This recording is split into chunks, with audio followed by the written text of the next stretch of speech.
रात भर पैसे उगाही करता था और 1-1 करोड़ में नौकरियां बेचा करता था। हेमंत सोरेन जी ने जेपीएससी को अपना एटीएम बना दिया है। आपको जब पैसे की जरूरत पड़ी आपने कार्ड डाला, तो हेमंत सोरेन क्या करते हैं, जब उन्हें पैसे की जरूरत पड़ती है जेपीएससी का एक पोस्ट बेच देते हैं। क्रमिक विभाग जिसके अंदर जेपीएससी आता है, उसके माननीय मंत्री हेमंत सोरेन हैं। सीआईडी गृह विभाग के अंतर्गत आता है, उसके भी मंत्री हेमंत सोरेन है। तो क्या हेमंत सोरेन की जांच हेमंत सोरेन करेंगे? तो जब तक हेमंत सोरेन इस मामले में इस्तीफा नहीं देते, हम पीछे हटने वाले नहीं हैं। हमारा कोई सरकार से हमारा लड़ाई नहीं है। हम अगर हमारा बात मान लेते हैं, हम लोग आज आंदोलन खत्म करेंगे। 248 दोनों मिला करके सीट है और 500 आदमी बक्सा में पैसा लेके खड़ा है सीट खरीदने के लिए। जिस तरीके से वहाँ पे इस्तीफा हुआ, तो यहाँ पर भी वो चीजें दिखाई दे रही आगे बढ़ती।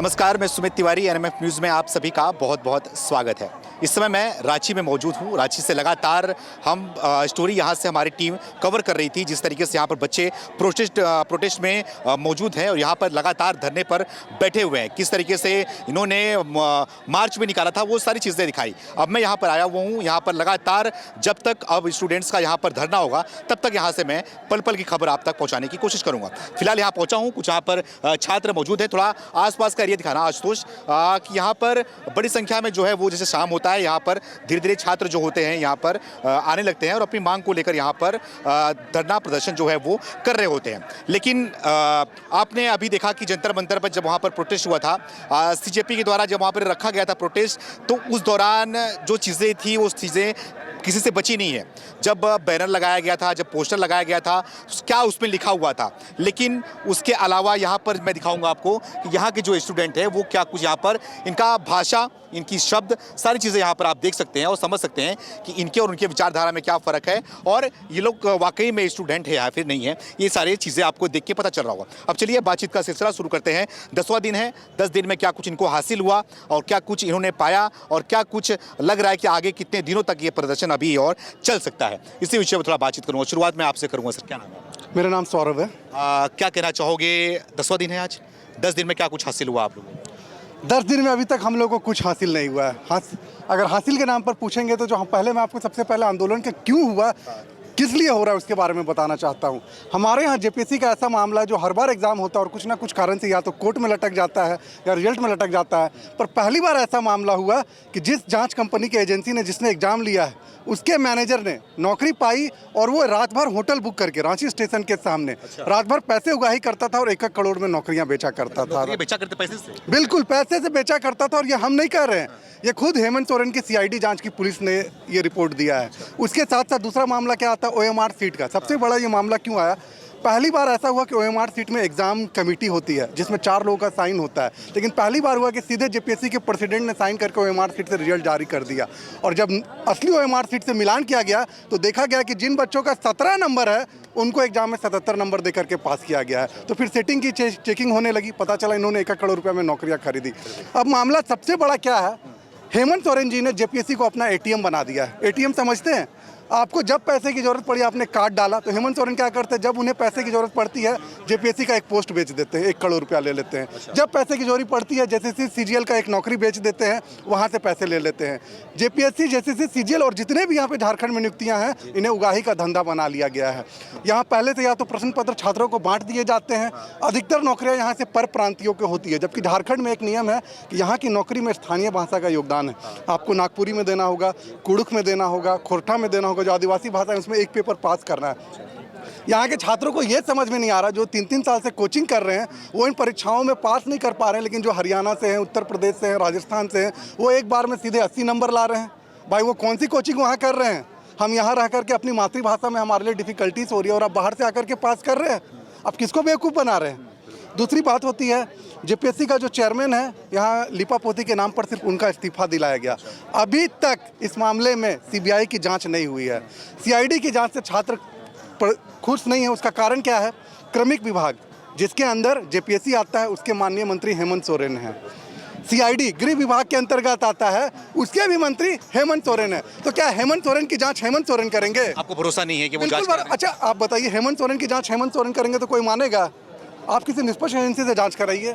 अगर आपको लगता है कि आप ईमानदारी से काम करें, आप सीबीआई से जांच करा लीजिए। सीबीआई जांच की मांग कर रहे हैं। एकदम सीबीआई जांच से मांग है। साथ ही साथ इस मामले में पूरे में हेमंत सोरेन को नैतिक जिम्मेदारी लेते हुए इस्तीफा देना होगा और इस्तीफे की मांग भी उठ रही है। बिल्कुल इस्तीफे की मांग है, उससे कम में कोई सवाल उठता ही नहीं है। हर दिन यहाँ पे छात्र शाम को 5-6 बजे कैंडल मार्च निकाल रहे हैं, मसाल जुलूस कर रहे हैं, धरना प्रदर्शन कर रहे हैं।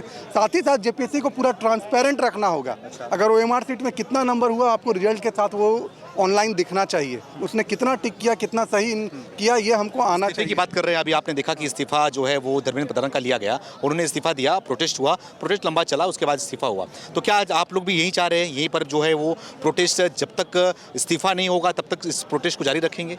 आज 10वां दिन है इस आंदोलन का, तो आप इसी से समझ सकते हैं कि छात्र पीछे हटने वाले। बारिश में भींग भींग करके छात्र कर रहे हैं। आज हमें 10वां दिन यहाँ तंबू लगाने का परमिशन मिला है, टेंट लगाने का, वरना 9 दिन तो हम मात्र जो त्रिपाल होता है उसके सहारे नीचे आंदोलन कर रहे थे। जब हम 10 दिन टिके हुए, तो जब तक हेमंत सोरेन इस मामले में इस्तीफा नहीं देते, हम पीछे हटने वाले नहीं हैं। उनको पूरी तरह से नैतिक जिम्मेदारी लेनी होगी। तो ये प्रोटेस्ट क्या कह रहे हो? शिक्षा मंत्री अभी है, उनके प्रभार में उन्हीं का उच्च स्तरीय वाला सोनू सर के पास है, लेकिन शिक्षा मंत्री जो है हमारे झारखंड के अगर देखा जाए शिक्षा मंत्री तो हेमंत सोरेन जी है।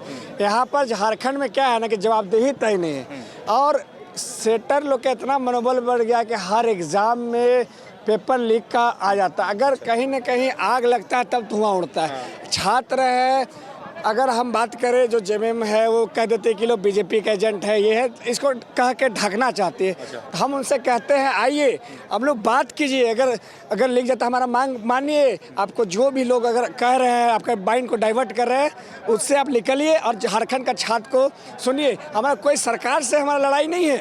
हम अगर हमारा बात मान लेते हैं, हम लोग आज आंदोलन खत्म कर लेंगे। क्या हम लोग की मांग अलग छात्रों के अलग मांग है। जो मेन मांग है आपको हम बतला देते हैं, जो जितने ब्लैक लिस्टेड एजेंसी के द्वारा कराए गए TDPL, जैसे 14 JPSC हो गया, बैकलॉग हो गया, FRO हो गया, CF हो गया, तमाम जितने भी एग्जाम में हैं वो रद्द करनी चाहिए। कि लगातार हर रोज़ CID के द्वारा खुलासा की जा रही अलग। इसी में जो हमारे बड़े भाई कह रहे थे कि उनके अध्यक्ष को एल ख्यांगते जो थे पूर्व अध्यक्ष थे, वो उनको इस्तीफा देना पड़ा। और हर रोज़ CID की तरह कहीं ओमार का पता चल रहा है, कभी निजी एजेंसी के द्वारा कहा गया, यहाँ भेजा गया, वहाँ भेजा गया। एक का नाम था सुमन सौरभ, वो उन्होंने क्या किया, उनका ओमार पूरा झारखंड में वायरल, पूरा देश भर में वायरल हो गया। और 48 ही सिर्फ ओमार में रंगा हुआ था। और उसका और हम लोग अगर अभी इस बार तो कटअप नहीं आया JPSC का, 14 JPSC का, लेकिन जो अनुमान हम लोग अपना दोस्तों से पता किए तो 144, 145 जनरल का कटअप गया है। लेकिन सुमन सौरभ जो एक पेपर में 48 किया, अगर दूसरा पेपर में वो अगर 1-2 तो इसी कैसे 98 भी सही कर रहा है तो भी उसका एग्ज़ाम नहीं होगा, तो वो कैसे हुआ? मतलब टोटल 14 JPSC का PT जो है टोटल 100 क्वेश्चन, 100 का टोटल 200 क्वेश्चन का होता है। 200 क्वेश्चन में 143 कटअप जा रहा है। ऐसा कोई भी PCS का अब स्टेट को उठा लिया, इतना हाई कटअप नहीं जाता है। 144, 145। ठीक है। रांची में हूँ, रांची की जेंजी भी यहाँ पर है और बैनर पोस्टर लेकर के अपने शब्दों में, इनका शब्द यहाँ पर दिखा रहा हूँ। दिल्ली के जंतर मंतर जो शब्द था उससे परे यहाँ का शब्द दिखाई दे रहा है, यहाँ का जेंसी हमें दिखाई दे रहा है। क्या नाम है भाई साहब आपका? अमित कुमार यादव। जोर से बोलिए थोड़ा। अमित कुमार यादव। अच्छा, अमित कुमार यादव जी। तो आप ये जो बोर्ड लेके चल रहे हैं, ये JPSC भ्रष्टाचार बंद करो, तो आप आप क्या करते हैं, पढ़ाई क्या करते हैं? अभी तो मेरा सर कॉलेज चल रहा है। अच्छा। अभी सेकंड सेमेस्टर मेरा चल रहा है। जी। अच्छा, आपकी क्या मांगे हैं कि इस्तीफे की मांगे हैं या फिर क्या मांगे हैं? इस्तीफे की दोनों की मांग है, सबकी मांग है। जो भी भ्रष्ट नेता लोग हैं या भ्रष्ट में जो भी JPSC में बैठे हुए लोग हैं, जो भी ये पेपर को बेच रहे हैं, जो भी ये अन्याय कर रहे हैं ये स्टूडेंट के साथ, सबके साथ न्याय होना चाहिए। सबको ये सख्त से सख्त कार्रवाई होना चाहिए। और ठीक है, आपका नाम? मेरा नाम विक्रम कुमार है। मैं JPSC का कैंडिडेट हूँ। 14th JPSC ACF और FRO, ये तीनों का एग्ज़ाम हुआ था। और यहाँ पे जो विवादित एजेंसी है TDPL, तो TDPL, हाँ मैंने एग्ज़ाम दिया था इसी बार। मतलब उसके बाद फिर अभी जो ये एग्ज़ाम हुआ है, मतलब अभी तो यहाँ मैं 3 एग्ज़ाम का नाम लिखा हूँ, लेकिन JPSC के तरफ से TDPL एजेंसी के द्वारा टोटल 9 एग्ज़ाम कराया गया था। ACF हो गया, FRO हो गया, ये उसके बाद फिर JPSC का बैकलॉग भी हो गया। उसके बाद कुछ एग्ज़ाम्स बाकी है, जैसे फैक्ट्री इंस्पेक्टर हो गया, प्रोजेक्ट मैनेजर हो गया, लेकिन सब में यही एजेंसी है। अब इस एजेंसी पर यदि सवाल उठ रहा है तो हम ऐसा कैसे मान के चल सकते हैं कि आगे वो एजेंसी फेयर एग्जाम कराएगी? अभी जो एग्जाम हुआ ACF और FRO का कुछ समय पहले, उसके 2-3 महीने पहले ही कर्नाटक के एक आदमी के द्वारा एक लेटर भेज दिया गया था। उस लेटर में ये मेंशन किया गया था कि ACF में आप 78 सीट देखेंगे जो ऑफिशियल नोटिफिकेशन के अनुसार, और FRO में 170 सीट है, तो टोटल 248 सीट हो गया। लेकिन 500 OMR के गड़बड़ी, मतलब आप समझ रहे हैं कि 248 दोनों मिला करके सीट है, और 500 आदमी बक्सा में पैसा लेके खड़ा है सीट खरीदने के लिए। मतलब सीट का 2 गुना, मतलब हम सब में तो कंपटीशन है ही नहीं, सेटर में ही कंपटीशन है, मतलब सीट का 2 गुना पहले। अब वो हम पुख्ता क्यों मान सकते हैं? क्योंकि उनमें एक नाम मेंशन किया हुआ था, अभय कुमार तिवारी, 3-4 महीना पहले ही। अब अभी जो मामला सामने आया है उसमें वही अभय कुमार तिवारी का नाम आ रहा है, तो क्रॉस चेक तो ऐसे ही हो गया। अभी स्टेट की एजेंसी है CID, हेमंत सोरेन जी ने CID को लगा दिया है, लेकिन हम क्यों माने? क्योंकि स्टेट की एजेंसी, आपकी एजेंसी, आपने स्वतः संज्ञान ले लिया। हमारी मांग है कि CBI की तरफ से भी जांच हो। यदि आपकी CID की तरफ से जो जांच का परिणाम आता है और CBI का जो जांच का परिणाम आता है, दोनों सेम रहा, तो हम मानेंगे कि निष्पक्ष जांच हुआ है। उसके बाद OMR में गड़बड़ी इसलिए भी होता है क्योंकि 4 ऑप्शन दिया जाता है, उसमें से हम टिक मार देते हैं और जो घपला करते हैं वो ब्लैंक छोड़ देते हैं। लेकिन एक ये भी डिमांड है कि एक 5वां ऑप्शन होना चाहिए, वो अनअटेम्प्टेड का होना चाहिए। अच्छा, तो देखिए यहाँ पर जेंजी बच्चे जो है वो अलग अलग तरीके से अपने अपने तरीके से जो है वो यहाँ पर लिख के लाए हुए हैं। जी भाई साहब, आपने क्या लिख के लाया हुआ? देखिए, हम तो अगला का लिए हुए हैं।